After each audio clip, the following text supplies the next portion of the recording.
Almost any accomplishment in the history of the world has come at the hands of people who've taken risks, people who are willing to push the envelope, people who are willing to explore the unknown. And, you know, the key thing about taking risks is learning. You know, and if something doesn't work out, learn from it, and then you're able to move further. If you play it safe, that makes you stupid. Because if you don't take risks, you don't get smarter. You know, so you may know the answer, but you can't do anything. Because if you're going to be successful, you've got to take some risk.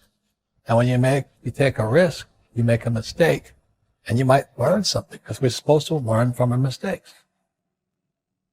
See, that's what life is. See, you've got to be willing to give it all up. Because the only way that you can grow, you've got to risk. The only way that you can become your best, you have got to risk. Sacrifice leads and gains follow. Don't look for any gains where there's been no sacrifice. Don't wake up and look for no gain. Don't look for your game to improve. Don't look for the record to improve. Without sacrifice, there are no gains. You're going to fail. You're going to fail 10 times, 100 times, maybe even 1,000 times. But that's okay. Failure isn't permanent. Falling isn't permanent. You get right back up and keep going. And this time, you're going to be stronger, wiser, and you'll be more driven than ever. And for every 10 failures, you'll land one success.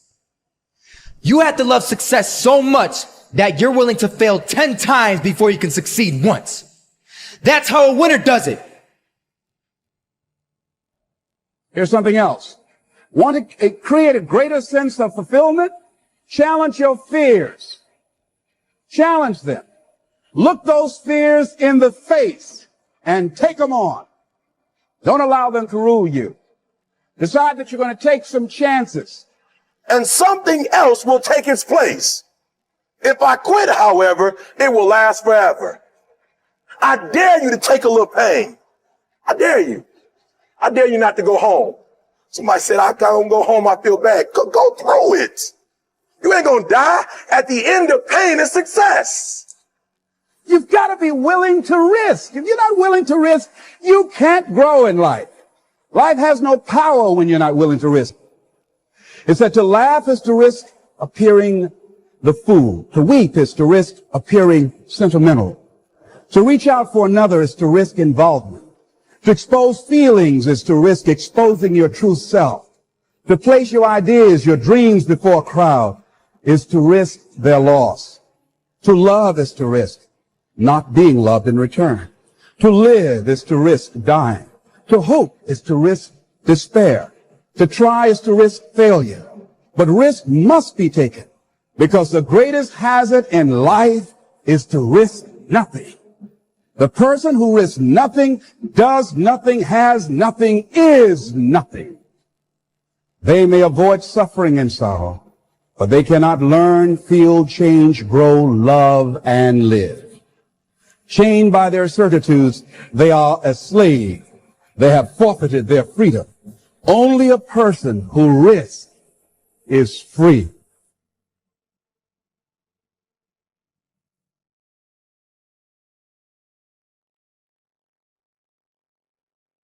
I don't know how many of you remember or recognize the name Howard Hill. Now, Howard Hill was a good Alabama boy. He was an archer. They say he was the best in the whole world. He entered 287 archery tournaments. He placed first 287 times. He was so good, he retired early because the other archers started to get unwilling to compete for second place.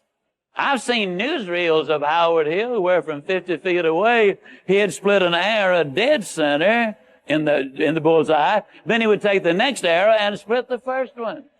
He killed a Cape buffalo with a bow and arrow, the most difficult game animal alive to bring down. He killed a Bengal tiger. He killed a 15-foot shark in under 18 feet of water. Or was it an 18-foot shark under 15 feet of water. Well, it was a great big one in his way down there. I do know that. He was a good one, there's no question. So now let me emphasize a point. I've never shot the bow and arrow professionally, but I'm an instructor extraordinary. I'm not certain, but I think that's French, which means I'm really good at it. As a matter of fact, let me tell you just how good I am as a teacher. If I could spend 30 minutes with any man or woman who will ever view this, providing your eyesight is good and your health is normal, at the end of 30 minutes, I would have you hitting the bullseye more consistently than Howard Hill could hit it on the best day he ever had. Sound like I'm bragging, but I'm not. I could do it. Provided, of course, you had first blindfolded Howard Hill and turn him around a couple of times so he wouldn't have a clue as, which way am I headed? And you might say, well, now, Ziegler, my goodness alive, fella, of course you could. That's ridiculous. How on earth could a person possibly hit a target he couldn't even see? It's a good question, but here's a better one. How can you hit a target you don't have? Also, one more thought on discipline. Here's the greatest value of discipline. Self-worth. Self-esteem. People are teaching self-esteem these days, but they don't connect it to discipline. The least lack of discipline, and it starts to erode our psyche. One of the greatest temptations is to just ease up a little bit. Right? The slightest lack of doing your best starts to erode the psyche. Instead of doing your best, doing just a little less than your best. Sure enough. You say, well, it's just going to affect my sales. No, it's going to affect your consciousness. It's going to affect your philosophy. Now you've begun in the slightest way to affect your own philosophy. Here's the problem with the least neglect. Neglect starts as an infection. And if you don't take care of it, it becomes a disease. And one neglect leads to another. And the worst of all, when neglect starts, it diminishes our self-worth, our self-confidence, our self-value. You say, well, how can I get back my self-respect? I'm telling you, you don't have to go to 29 classes. All you have to do is start the smallest discipline that now corresponds to your own philosophy, like I should, and I could, and I will. No longer will I let neglect stack up on me so that I will have the sorry scenario 6 years from now, giving some excuse instead of celebrating my progress. That's the key to discipline. Okay? Let's get kids involved in the least of disciplines. One more, and then one more, and then another one, and then another one, and then some more. And the first thing you know, you're starting to weave the tapestry of a disciplined life into which you can pour more wisdom and more attitude and more strong feeling, more faith and more courage. Now you've got something, a vessel in which to put it. And now the equities start to flow. And the early return, I'm telling you, if you'll start this process, the early return will have you so excited. You'll commit yourself to this strategy for the rest of your life. You'll never go back to the old ways. Join a new crowd. Join a new group. The disciplines to do it. Take action. You want to make your dream come true, you got to stay focused. Some people rather get even than get ahead. Stay focused on where you want to go. I just kept on doing what I was supposed to do. And so I was driving to the radio station. My opponent had over $20,000. I had less than $800. As I was in the radio station, the guy said, "You're going to make a commercial?" I said, "Yes." He said, "It better be a good one because that money can't go pretty far here." And I sat there in the middle control room and I was thinking, and here's what happens when you get still. Stuff will start coming. Something said, "Call your mama." You used to talk about your mother on the air all the time. Ask her to say a few words for you. That'll be a different kind of political spot. So I called my mama, and I had a gospel record playing in the background. And then I had my mother say, "Hello, this is Mrs. Mamie Brown.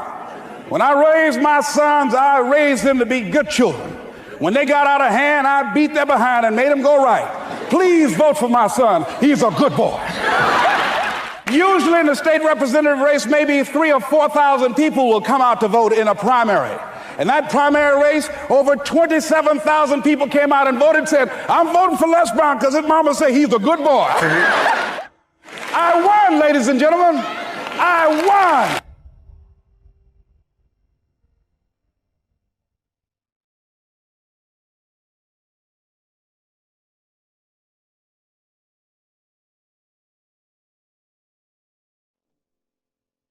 I'm not suggesting that you don't work hard in terms of an idea, but I'm trying to tell you, if you grind,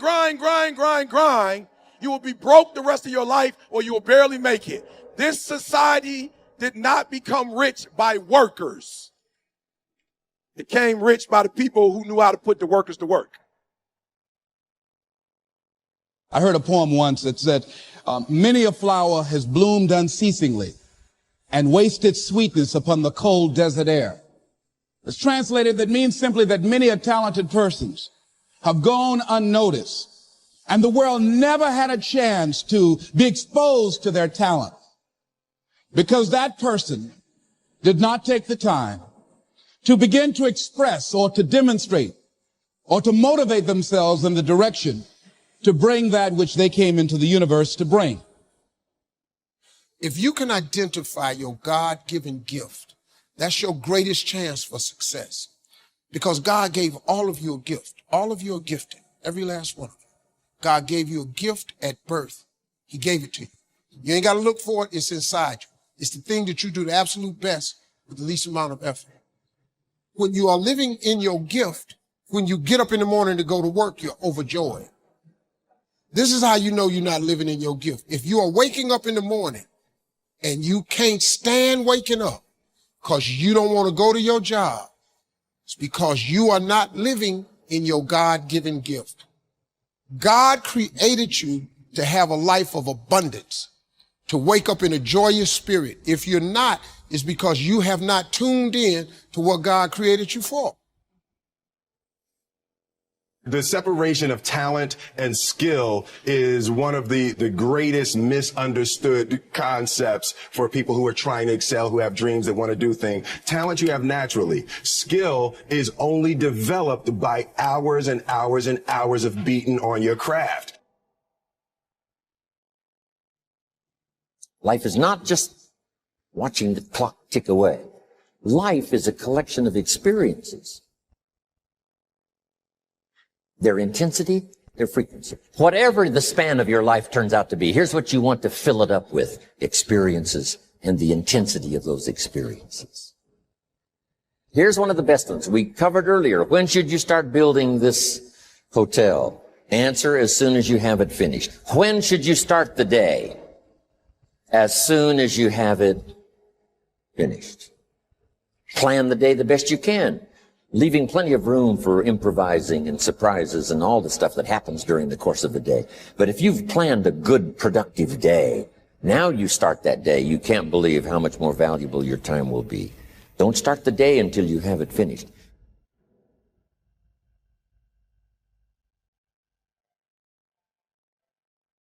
Weak people are a problem in general. And I don't mean physically weak. I mean cowardly, let's say, and deceitful, because I'm thinking it more in terms of moral weakness. Well, there's a variety of reasons. First of all, if you can't support your own weight, let's say, then someone else has to do it. And that's not good. And then if you don't make your pathway, if you don't pick a forthright and useful and noble pathway through life, then you'll become bitter and too hurt by the tragedy of existence. And then you tend to seek your revenge wherever you can get it. And that's not good. So it's a mistake on all fronts. It's not good for you. It's not good for your family. It's not good for the community. It's certainly not a good medium to long-term strategy, because life is very, very difficult and you have to be prepared for that. And I had a watcher the other night. He was at my lecture in Oslo, and he wrote me a letter. He was a 17-year-old boy, and he said that my work had been very helpful to him. His father had died suddenly about 6 months before, and he found his dad when he was dying and was very, very shocked and horrified and hurt by what had happened. And I had recommended on my YouTube lectures that one thing you could aim for was to be the strongest person at your father's funeral. And so that's what he did. And he helped his mom, and he wrote a 200-word eulogy and got through it. And so, good for him. That's strength and necessary. It's a terrible thing that happened, but he did everything he could not to make it any worse than it had to be. But do you never see that showing weakness can be a strength too? Not weakness, vulnerability. That's a whole different thing. To admit to the fact that you're vulnerable, that's a form of courage. That's not a form of weakness. But that leads you to take whatever steps are necessary to deal with that properly. It isn't some facade that you're invulnerable. No one is invulnerable by any stretch of the imagination. And to stand up and face that is the best route that you have. When I made this transition into the business world, what I discovered was, as you were talking a moment ago, you feel the tug on your heart, the kind of like, wow, I started here and now I'm over here. Here's what I believe. I believe that as you follow your dream, it gets bigger. And when it gets bigger, there are more things that you're learning about it that you didn't know when you started.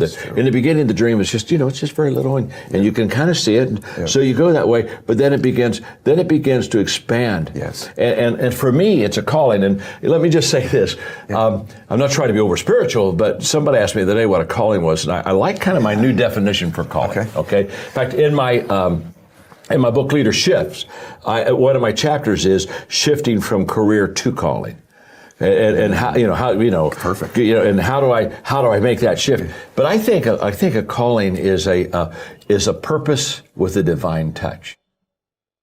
So many times we miss happiness because we think it's out there, and so we pursue happiness. And what we need to discover is the fact that happiness is not a place that you go or a status that you attain. Happiness is an inside job. That when I am content, happy, satisfied, pleased within myself, that everybody and everything will bring happiness around me. Just as if I'm displeased on the inside, there's nothing that will bring me pleasure or happiness on the outside. Happiness is not an outside job. It's an inside job. Happiness is not something that someone brings to me or gives to me. It's something I bring to myself and give myself. So give yourself today the gift of happiness. It's your choice. And guess what? The moment that you are happy within, there's a whole bunch of happiness that you're going to experience on the outside. The only thing you have to believe in, lean close, hear my words. The only thing you have to believe in right now is that humans are capable of learning. That humans, for whatever reason, nature has chosen to not endow us with a whole bunch of pre-programmed things. So for instance, a baby horse, a foal, I believe is how you say that. When they're born, they can already walk. Literally, boom, they come out and they're walking and all is well, because that's all hardwired into them. But a horse is a horse is a horse, and they're going to stay a horse, and that's that. And you're never going to find a horse reading Chaucer. Just not going to happen. So that's all those decisions are pre-wired. Humans, on the other hand, come out. They cannot take care of themselves. They're a lump of flesh. They basically know how to suckle. And that's sort of the extent of it. But now humans have the ability to go in all these crazy different directions. And they can learn to become an astrophysicist. They can learn to become a carpenter, a doctor, an astronaut. Like, the number of directions that humans can go in is crazy. The amount of what was once known as junk DNA, we now know as epigenetic signaling. The way that we can respond in all these different directions to our environment, to the things that we choose to focus our energies on is truly unique to humans, is just absolutely astonishing. So understanding that that's baked into the human animal is the ability to learn and go in any direction. So once you realize that humans are adaptation machines, that we can learn anything, now it's like, okay, whatever you want to do, you can do it as long as you're willing to pay that price. I'm not saying that it's not going to be hard. It is going to be very, very hard. I'm just saying that it is doable and that you will receive a return on investment in your energies. And that's what people need to know and believe to the core of their being, that my time in this direction will be rewarded. Now, here's where people themselves up. There is this retarded debate about whether or not it is, hey, am I pre-programmed? I'm good at math, and so that's it, and I should go do things that are math, or I'm good at verbal, and I should go do things that are verbal. I'm naturally gifted as an athlete, so I should go be an athlete. Look, I'm not saying people don't get early wins. People get early wins. And if you happen to love the thing that you're getting early wins, and that's awesome, man. And you will find it just a little bit easier. You've got a headwind or a tailwind, I guess, a tailwind. You have a tailwind. And so that, yeah, love that. But if the thing that gives you the most energy in life is something that you have no natural inclinations for, then go learn that. When I say that I have zero natural ability as an entrepreneur, I mean zero. I had to learn everything from not being lazy to problem solving, to overcoming my paralyzing fear, to look at world like a puzzle, dealing with anxiety. Literally, it was comical as I was going down my journey in the beginning as an entrepreneur to figure this shit out. It's ridiculous. And then I meet people who are like ripping flowers out of people's front yards and selling them back to them. Like when I say that was not me, I had a paper route and I was so chicken to go up to people's doors that I actually only got half the money that I could have gotten for the same paper route, the same amount of effort. But because I was so afraid to go knock on people's doors and ask to collect the money that was due, that for like 2 years, I did a paper route for half the money. Okay. That's how spastic of an entrepreneur I was when I started. So you can learn this stuff. Now, my goals demanded that I learn entrepreneurship. So I learned it. So that's what I want people to understand. What is your goal? Work backwards from there. If it lines up with what you're naturally good at, that's amazing and congratulations. But there are going to be times where it doesn't line up and you've just got to either change your goal or recognize that I'm going to have to figure these things out. And because I'm an adaptation machine as a human being, I can do all of that.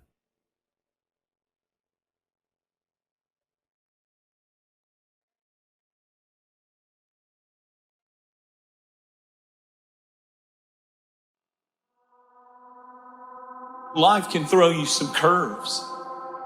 And it's not just the things that you see coming, but sometimes it's the things that you didn't see coming that hit you out of nowhere, that set you back in such a way that it seems like you can't get over.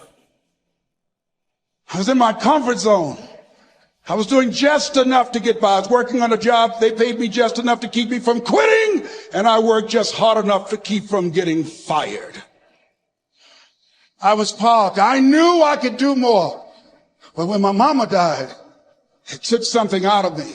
When I went through a divorce, it took something out of me. When my best friend died, it took something out of me.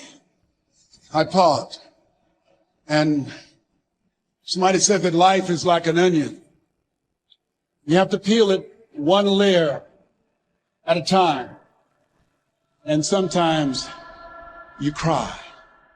Life's going to happen to you when you have a dream. You're going to get slapped around.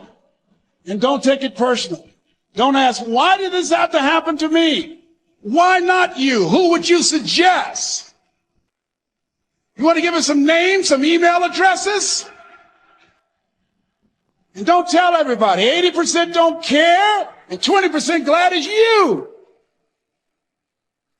It's called life. Suck it up and move on. Get over it. No one's coming to save you. No one's coming to save you. The only person that's going to make a drastic change in your life, whether that's physically, mentally, emotionally, spiritually, the only person that is going to dig you out of your hole is who? You. You have to do it for you. You've got to become courageous to stand up within yourself, to face it and step forward. Continue to do those things that you know that work for you after you have evaluated yourself in the situation. Continue to move. Stay busy, stay busy, stay busy. It's not easy, but through practice and practice and practice, practice makes improvement. You have absolutely nothing to do with what happened to you. It's not your fault. But if I come back a week later, you're still on the ground. If I come back a year later, you still on the ground, that's your fault. If you get knocked down, there's nothing you can do about it. But getting back up has every single thing to do with you. And you will promise me that from this day forward, you will not be defeated.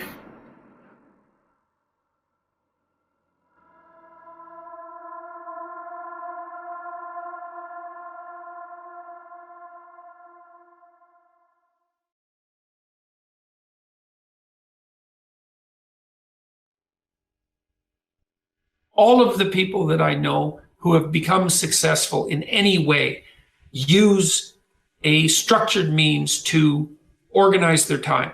They have lists of things to do. Like they have every day, there's a list of things to do that day. Every week, there's a list of things to do that week. Every month, there's a list of things to do that month. You know, at every level of temporal resolution, there's a sequence of plans, and those plans are implemented on a day-to-day basis. You cannot be, and successful isn't the right way of thinking about it, because I'm not thinking about, I'm not really thinking about rising up the corporate ladder. You know what I mean? And that's sort of what success has come to mean in our culture. That isn't what I mean. You can't have a life that you're going to find acceptable without that, because you need the vision and the plans to give you purpose and direction. That's where all your positive emotion comes from. All your motivation is laying out plans that are worth attaining and then observing yourself moving towards them. That's the source of most positive meaning. And then also, without that structure, you're so lost that you're going to be anxious and overwhelmed. It's really like being in a foreign country, like isolated and alone with no map. I don't know where the hell I am. I don't know what the hell I'm doing. The rains are going to come, the storms are going to come, and maybe it's winter, and I don't know where I am or where I'm going. If you want to build a winning attitude, you need to take time, and this is probably going to surprise you based on what you've heard me say so far, but you need to take time to be quiet. You need to do it at least 4 or 5 times a week. A lot of people say, well, that guy keeps talking about time for this and time for that. I don't have time for all of these things. Let me tell you how you can create an extra 3 hours every day of your life, guaranteed. Over 70% of all of the time spent watching television, you're watching things you have no interest in watching. Let me encourage you to do this. Take a slow, lazy, drifting, absolutely meaningless walk. Just almost go to sleep on the walk. Not an exercise walk, you need to do those too, but a very quiet walk. Pick out a place in your home where you can be absolutely quiet on occasion. If you have to get up 30 minutes earlier, that's wonderful. I don't know why, but I seem to wake up earlier in the winter months than I do in the summer months. And when I get up, it's pitch dark. I have a nice little office. I go in there and I turn on the gas log and I sit there. And every time I do that, without exception, I have the most exciting day of my life. I simply run through my mind the things I'm going to be doing.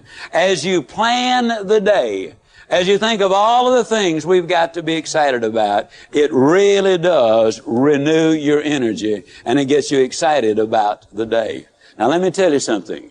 This is going to be one of the toughest things you'll ever do. When you sit down saying, well, I'm going to sit perfectly quiet for 20 or even 30 minutes, you will think of 2,868 reasons or things that you've got to do. You try to decide, do I raise the window or lower it? Do I turn the heat up or down? Do I cut the air conditioner off or do I turn it more full blast? Do I really need to go to the bathroom? Am I going to get me a cup of coffee? What is that noise against the outside? Maybe I better check up on that. Resist the temptation. Spend a few minutes in quiet, reflective thought. It does make a difference. Take time to be quiet. We actually have a biological instinct for meaning that orients us in the world. And that instinct manifests itself when we place ourselves in a position in the world where we're competent, where what we're doing is working, so that we're not too terrified and anxious, but also while we're simultaneously advancing ourselves and improving our ability to cope with the world. So, for example, if you watch an athlete, a high-level athlete, who's at the peak of his or her performance, you see someone who's extraordinarily practiced at what they're doing and has developed the expertise necessary to do it. But then you also see them push themselves on that developmental edge to make themselves just that much better. And that function is associated with an intrinsic sense of meaning. And whenever you see anyone manifest that, you are automatically drawn to it. You see that when an actor pushes him or herself beyond their limits. You see that when someone speaks extemporaneously and manages it extraordinarily well. And I'm trying to help people understand that this meaning is a true phenomenon. It's not a secondary thing. And also to point out that most of the time, that meaning is associated with the adoption of responsibility. Well, you know, there are remarkable people who come into the world from time to time, and there are people who do find out over decades-long periods what they could be like if they were who they were, if they spoke their being forward. And they get stronger and stronger and stronger, and we don't know the limits to that. We do not know the limits to that.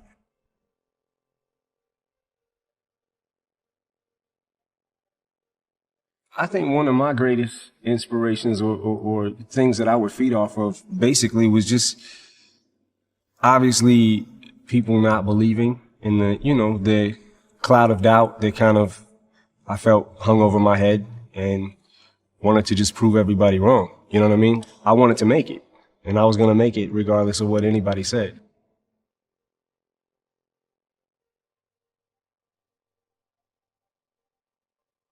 I outlasted the pain. When I was sleeping in those abandoned buildings, I kept telling myself, one day you'll be a homeowner. Every time I walked into that abandoned building,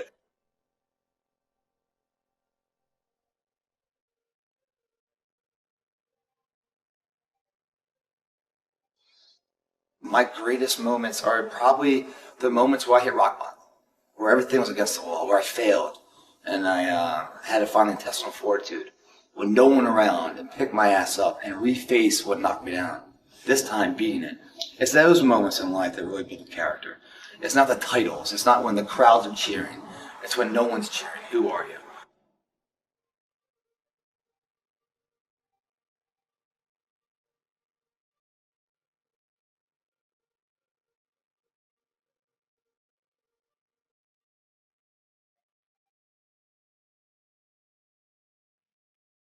There's enough in my past to be ashamed of. Some decisions I wish I hadn't made. Some stuff I wish I could go back and fix. Some things I wish I could unsay. Some words I wish I could put back in my mouth.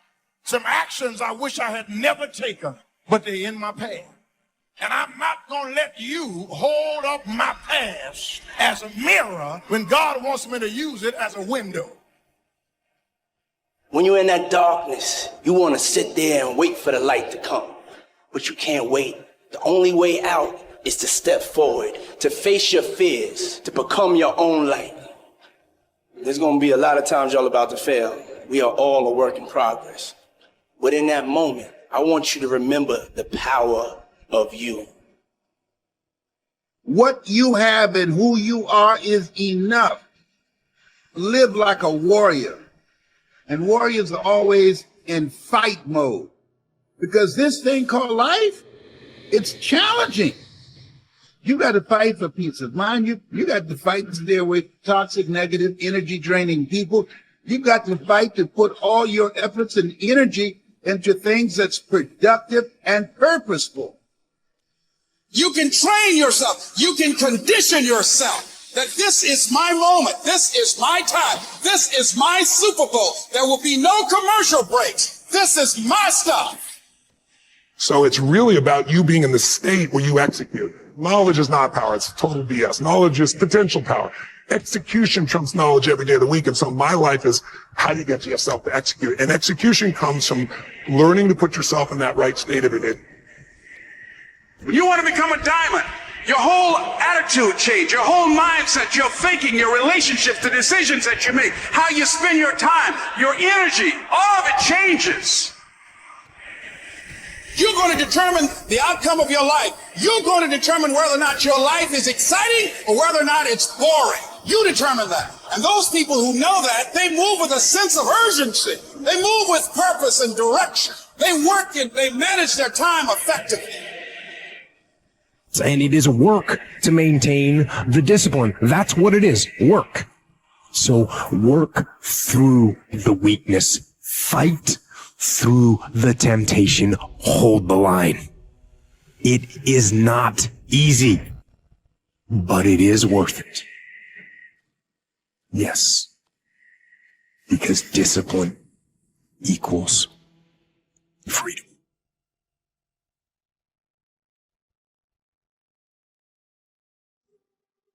As more time goes by, time disappears. Because when you're really fulfilled, when you're doing things that are really shifting you, have you ever discovered, like, what's a long time? A long time is any time you're not enjoying yourself, right? A minute can feel like eternity if you're going through something horrible.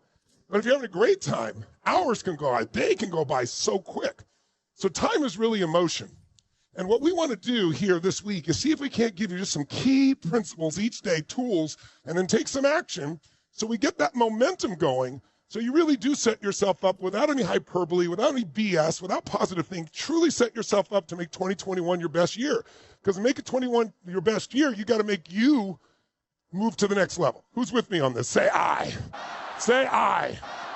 So in order to do that, we got to kind of identify it. So yesterday, we started with just understanding that we really got to take control of our own minds. That yes, some of what you experienced in the past world is kind of over. Something new is available. But you can't move on and build something new and create until you kind of let go of some of what you've been hanging on to, your expectations. And even if it's unjust, even if it's unfair, eventually we got to let go or we're the prisoner. And so we walked through those 5 stages, if you recall, that people go through, that shock, that anger, or that sense of fear or loss, that trying to negotiate, so to speak, to make things happen. Eventually, a lot of sadness, eventually some acceptance of what has been. But as we said, we want to create now. That's what this is all about. And creating a way to not just get back to where you were, but get to a place that's even better. As I've said always, the greatest story of humanity is always the comeback, isn't it? You want to root for that person. It's the Rocky stories, right? It's the people that get knocked down, because we all get knocked down. We all get taken to our knees. COVID has done that, or at least our reactions to COVID have done that. And so it's not where you go, it's what do you do when that happens? Because anybody can do well when life is going their way. Can you do well? Can you find a way to do well when it's going against you? So yesterday we talked just a little bit about problems or gifts. Doesn't always look like it. But if you recall, we chatted about there are times in your life when you've had some horrible things happen, but you look back 3, 4, 5 years later and you go, don't want to have to go through it again. I wouldn't want anybody else I care to. But I see why it happened. It made me stronger. It made me care more. It made something shift in me. Or it gave me lessons that allowed me to succeed today. And then we talked just a little bit to give you a sense about what are the things that are really controlling us, those invisible forces that we're talking about, those emotions, that we have an emotional home, that literally we find a way to get back to it. If our home is not so nice, we get back to it. If our home is beautiful, we get back to it mentally and emotionally. And so today we want to show you what controls that emotional home. And it's this term called identity. Identity. And it's a similar theme. Yesterday, I saw many of you going back online. Thank you for doing it, sharing your old story, your new story, what you're going to do with 2021, because you need that clarity. Without a vision, people perish. It says in a very good book called The Good Book. And the bottom line is we need that vision. When we're stressed out, so many people have no vision for where we're going. If your vision is just get back to work, that's not much of a vision. You got to say, how do we make it even better?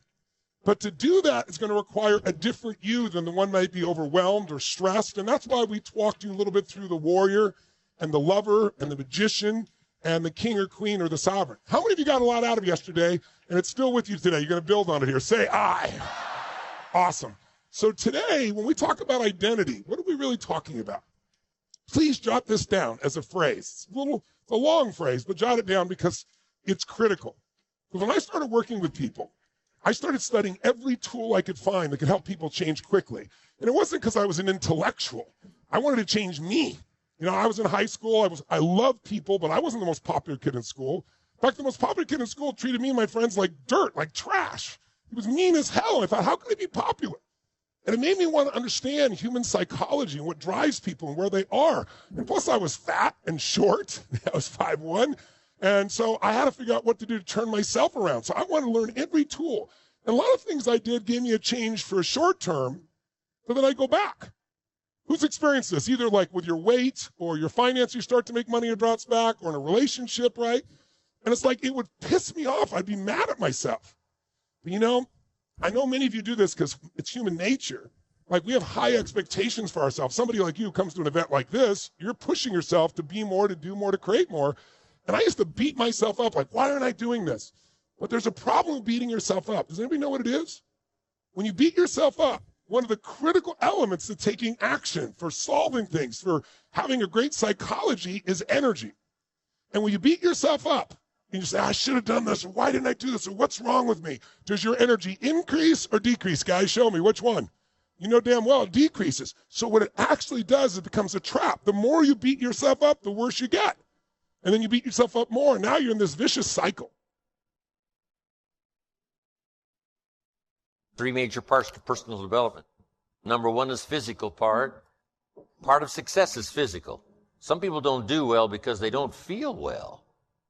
One of the first things to go to work on with intensive effort, and that's your own good health. Because a lot of things come from that. You know, the future possibilities could be greatly, greatly, greatly, greatly diminished by being lazy in producing maximum health. If you'll take care of that as a support system, you can't believe what else is possible. You can't believe what the mind can think of. You can't believe your imagination and your faith and your ability to say, hey, I'll go to work and produce the muscle to do the deal. Why? I'm healthy. I'm vigorous. I'm vital. I'm not out of breath. But sometimes, you know, when all these ideas and stuff comes and, you know, you're a little bit too weak to even attempt, you say, oh, I'm not sure I can do that. The doubts sometimes are more physical than they are mental. You haven't got the vitality to believe it's possible. But if you've got the vitality and the strength and you've got the health to do it, I'm telling you, ideas seem to love to be invested in healthy people that have got the ability and the ambition to pull it off. They got the health to do it. They got the strength to do it. So why not start with the health and see if your own vitality would inspire you to more imagination? Because now when you imagine, you can pull it off. But if you can't pull it off, you know, why imagine? The imagination says, why to go to work and spin all of these goals and stuff when the body isn't ready to produce? So start with physical. It's very important.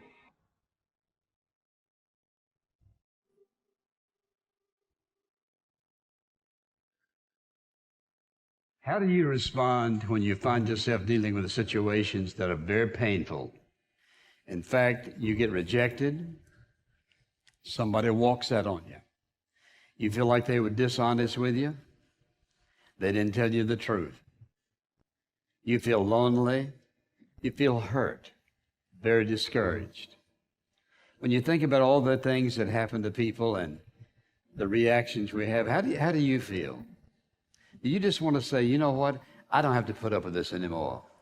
And you just decide, I'm gonna walk away. I quit. I give up. I don't have to do this. I don't have to stay here. How do you really and truly feel? Discouragement is so bold that it will even hide behind a smile and tell you life is not worth living. If you listen at discouragement, it will cause you to make bad decisions. It will cause you to think that life is not worth living. And secretly, behind the facade of a smile and a good morning and a praise the Lord and a how are you, you will wonder if you're ever going to get out of what you're into. And if you're in the process right now, giving up on your marriage, giving up on your job, giving up on your children, giving up on your financial situation, whatever the situation may be, before you give up, you stop and ask yourself the question, does this fit who I am? And this message is all about, listen, it's all about keeping on, keeping on. And that is to have the courage to keep on keeping on. And if you will listen carefully and apply these points that I'm going to lay out before you, you don't have to give up and quit. There is an answer and a solution to what God wants to do in your life at this point, no matter what it is. It happens to everybody. Here's the other thing is you look at your goals and look at your dreams. When you're going through some stuff, when things go wrong, don't go with them. When things go wrong, don't go with them. When you're working on a business deal, you're counting on some money. Someone said you will get the loan, and it falls through. You have an event, and the people that you thought would be there and support you, they don't come through. Or someone turns against you, or you get ripped off. It's going to happen to you. It happened to me. Someone stole all my products, my database, over 180,000 names and addresses. It's not personal. It's going to happen to everybody. It does. 8 out of 10 millionaires have been financially bankrupt. Walt Disney had 7. He filed bankruptcy 7 times and had 2 nervous breakdowns. It's called life. But I got a saying, when life knocks you down, try and land on your back, because if you can look up, you can get up. You've got the power in you to do that. You've got something special. You've got comeback power. Take ownership for your life. Nobody can live your dream for you but you. Nobody's going to take care of your business like you. Stop coming up with excuses. Don't give yourself permission to continue to live a small life. You can't fit a big dream into a small life. Give yourself permission to go for it, to test yourself, to challenge yourself, to live full. I like the saying, always strive to get on top in life, because it's the bottom that's overcrowded. There's something in you that tells you this is not it for you. You have not peaked here. There's more in you that you are expressing. Eye has not seen, ear has not heard, nor has entered the heart of mankind what's in store for you if you challenge yourself, if you persist and persevere, if you take ownership for your life. George Bernard Shaw said the people that make it in this life, they look around for the circumstances that they want, and if they can't find them, they create them. Create what you want. You have the power in you to do more than you can ever begin to imagine, to control your destiny, to make a difference in our children, to make a difference on the planet, to make an impact. Let us say together, it's me. Let us say together, it's hard. Yes, it's hard. It's hard. And we will do it hard. And once we do it hard and we go through it, we realize it was worth it. And once you discover it was worth it, it is done.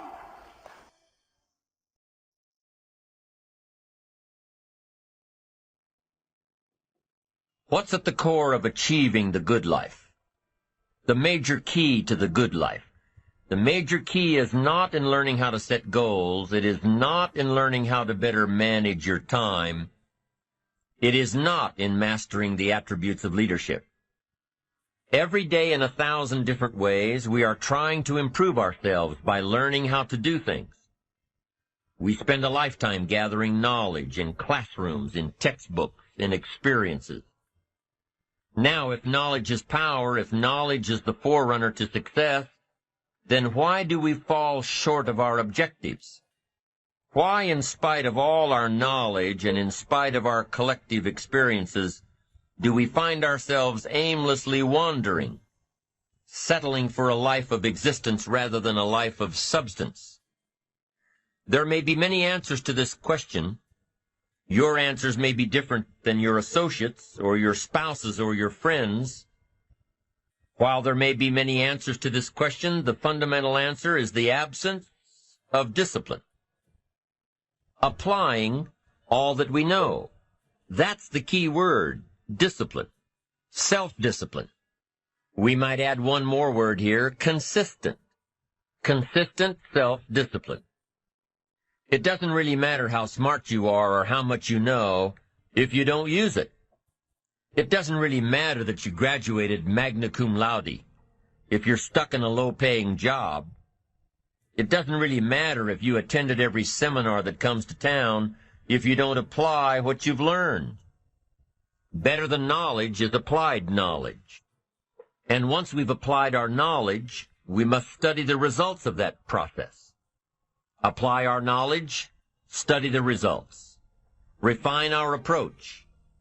Finally, by trying and observing and refining and trying again, our knowledge will inevitably produce worthy results, admirable results.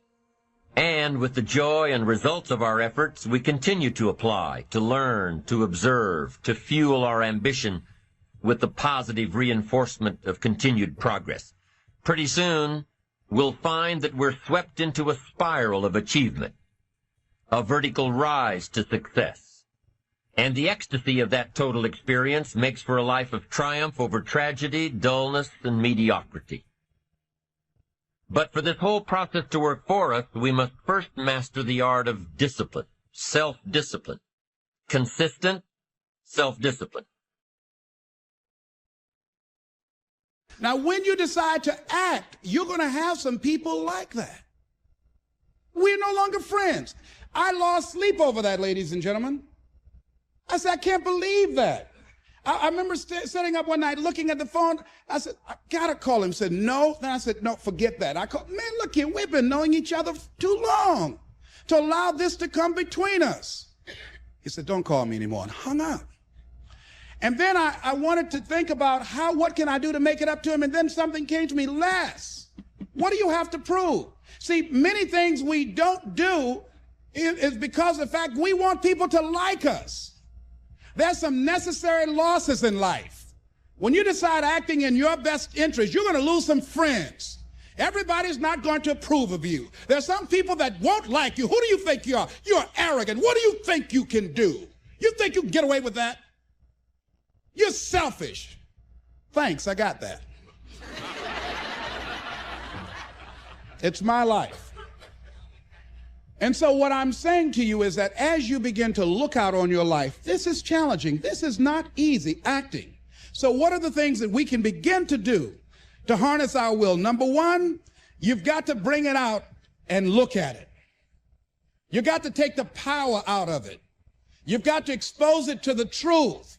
And the truth is that it has no power over you. So write down something you want to act on, but for some reason that you've been holding back, and look at it. The next thing is, ask yourself the question, is it helping you to continue to put it off? If it's an asset for you to continue to procrastinate, then continue to do that. But if it's a liability for you, if it's causing you some mental and some emotional challenges, or perhaps a financial problem, look at that. Examine that for what it is. Next step, ask yourself, what's blocking you? What's preventing you from acting? Why don't you have the courage to handle that? Why won't you face that? What are you running away from? What kind of avoidance behavior are you engaged in?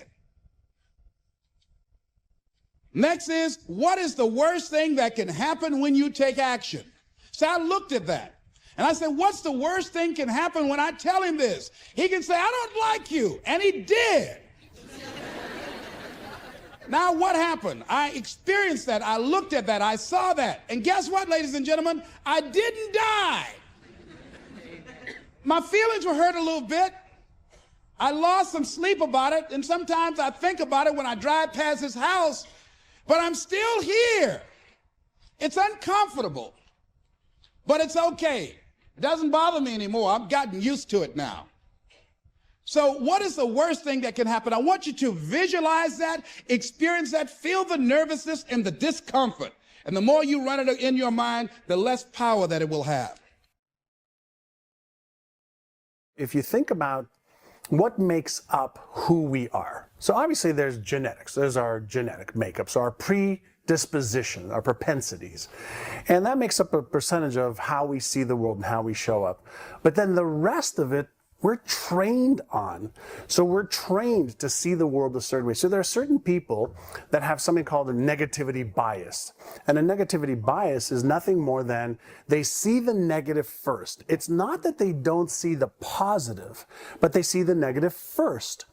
There's other people who see positive first. They have a positivity bias and they see that first. And the truth is, in almost every situation, in every circumstance, there's both. You can train somebody to recognize that there's always both, just like every inside has an outside, every one side of a coin has another side of a coin, every up has a down. That's called the law of polarity. And in the universe that we live in, there is that law of polarity. And so you can teach somebody, say, okay, if your propensity, if the way you naturally are is negativity biased first, great, be aware of that. Then flip over. We call it flip the switch. So if one side of your brain is going negativity first, great. Learn to flip the switch. Go, great. What's the positive side of that? That's a skill you can learn no differently than playing tennis or chess or music. At the end of your feelings is nothing. But at the end of every principle is a promise. Behind your little feelings, it might not be absolutely nothing at the end of your little feelings. But behind every principle is a promise. And some of you in your life, the reason why you're not at your goal right now, because you just all about your feelings. You all on your feelings. You don't feel like waking up. So who does? Every day you say no to your dreams, you might be pushing your dreams back a whole 6 months, a whole year. That one single day, that one day you didn't get up could have pushed your stuff back I don't know how long. It's really hard to be led by your butt. But I'm not qualified. But I'm not good enough. But I'm not smart enough. But I didn't go to the right school. But I don't have enough money. But. If you're ever going to step into your future, if you're ever going to step into your destiny, you're going to have to get over your butt. And so I love the process. I love it. I love working for what I want. I love the sacrifice. I love the dedication. I love the commitment. I love that. Everybody wants the prize. Nobody wants the process. Everybody wants to be a diamond. Nobody is willing to get cut. Everybody wants to go to heaven. Nobody wants to die. Talent you have naturally. Skill is only developed by hours and hours and hours of beating on your craft. The commodity, the majority of people who aren't achieving the things that they want is strictly based on hustle. It's strictly based on being outworked. It's strictly based on missing crucial opportunities. For every action, there is an equal and opposite reaction. Simply stated, as it applies to you and me, it means we can achieve nothing without paying the price. Now, what is that price? Well, it's many things. First, it's understanding emotionally, as well as intellectually, that we literally become what we think about, that we must control our thoughts if we're to control our lives. It's understanding fully that, as ye sow, so shall ye reap. Secondly, it's cutting away all the fetters from the mind and permitting it to soar as it was divinely designed to do. It's the realization that your limitations are self-imposed and that the opportunities for you today are enormous beyond belief. It's rising above narrow-minded pettiness and prejudice. Thirdly, to use all your courage to force yourself to think positively on your own problem, to set a definite and clearly defined goal for yourself, to let your marvelous mind think about your goal from all possible angles, to let your imagination speculate freely upon many different possible solutions, to refuse to believe there are any circumstances sufficiently strong to defeat you in the accomplishment of your purpose, to act promptly and decisively when your course is clear, and to keep constantly aware of the fact that you are, at this moment, standing in the middle of your own acre of diamonds, as Russell Conwell used to point out. Fourth, save at least 10% of what you earn. It's also remembering that no matter what your present job, it has enormous possibilities if you're willing to pay the price. Now let's just go over the important points in the price each of us must pay to achieve the wonderful life that can be ours. It is, of course, worth any price. 1, you will become what you think about. 2, remember the word imagination. Let your mind soar. 3, courage. Concentrate on your goal every day. 4, save 10% of what you earn. And action.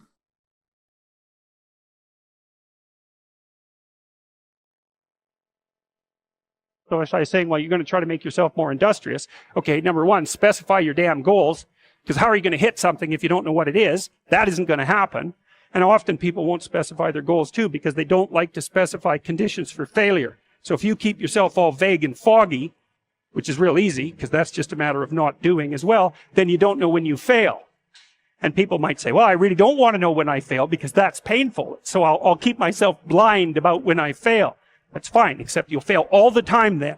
You just won't know it until you've failed so badly that you're done.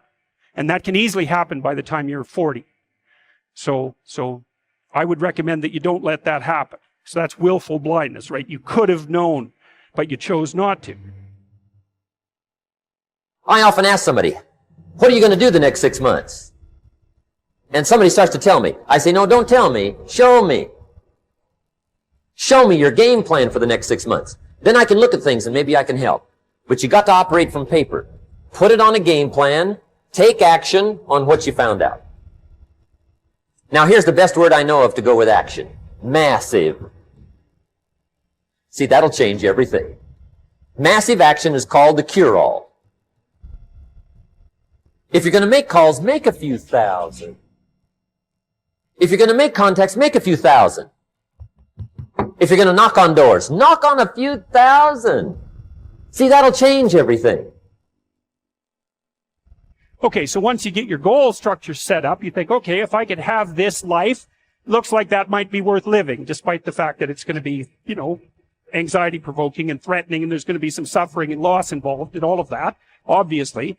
The goal is to have a vision for your life such that, all things considered, that justifies your effort. Okay, so then what do?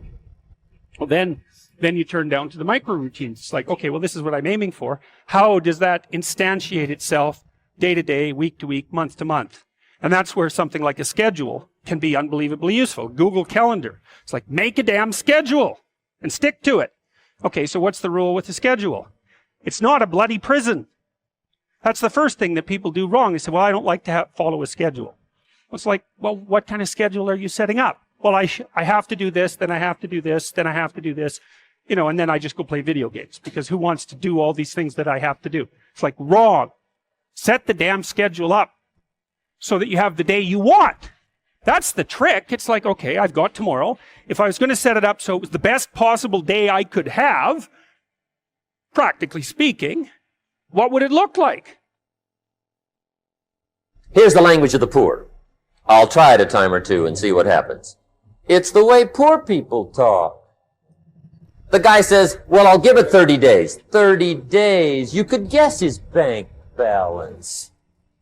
You've got to have a better game plan.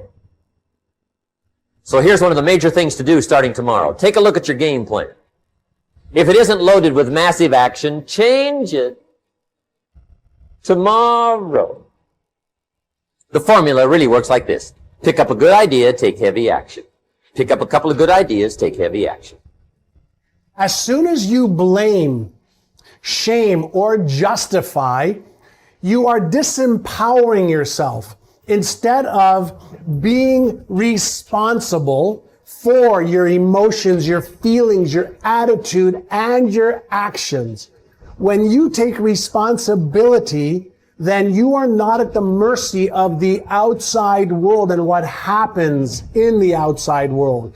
You learn how to upgrade your emotional ability. So whether you're happy or sad or disgusted or frustrated or angry or fearful, you know how to navigate the emotions that causes either the motivational center in your brain to light up or the fear center in your brain to light up, thereby causing you to stop and procrastinate and not take action. One of the biggest reasons why you're unhappy is because deep down you know what you want, but you won't allow yourself to have it. And I want to break this down for you, because after coaching millions of people for the last decade, this is a fundamental issue for each and every one of us. So as you go about your life and you scroll through social media, you will inevitably bump into images or people who have the things that you'd like to have, or they're doing the things that you've always dreamt of doing. And instead of using that moment to inspire you to take action, to either learn about the thing you want to be doing, to do the work to get the things that you want, you're capable of doing those things. But instead of taking action, you make a fatal mistake. We all do this, by the way. You stop and you consider the thing that you want or the thing that you want to do, and then you tell yourself, it'll never happen for me. Right there, you just killed your inspiration, you killed your dream, you killed your goal, you invalidated yourself, you invalidated your desires, you pounded yourself down in the ground and basically said you're not worthy of that thing. And in that second, you just gave up on yourself and on all the things that are actually meant for you in your life. And so what do I want you to do about it? Well, here's what I want you to do about it. I want you to understand that you get to want those things, and you also can have them, but it's going to require action. And so the next time you find yourself going about your life and you feel that pang inside of you where you're like, gosh, I'd love to have that kind of car, or I'd love to have that kind of house, or I'd love to have that kind of health or mindset. Note it and then remind yourself of a simple truth. I can have that mindset. I can have that car. I can have that lifestyle. I just have to be willing to put in the work. It's that simple. Stop telling yourself it'll never happen for you. Because the reason why it's not happening is because you keep telling yourself it won't. The second you tell yourself it absolutely can happen for me, I just got to do the work, you will flip into a mode of taking action, and that's when you'll get it done.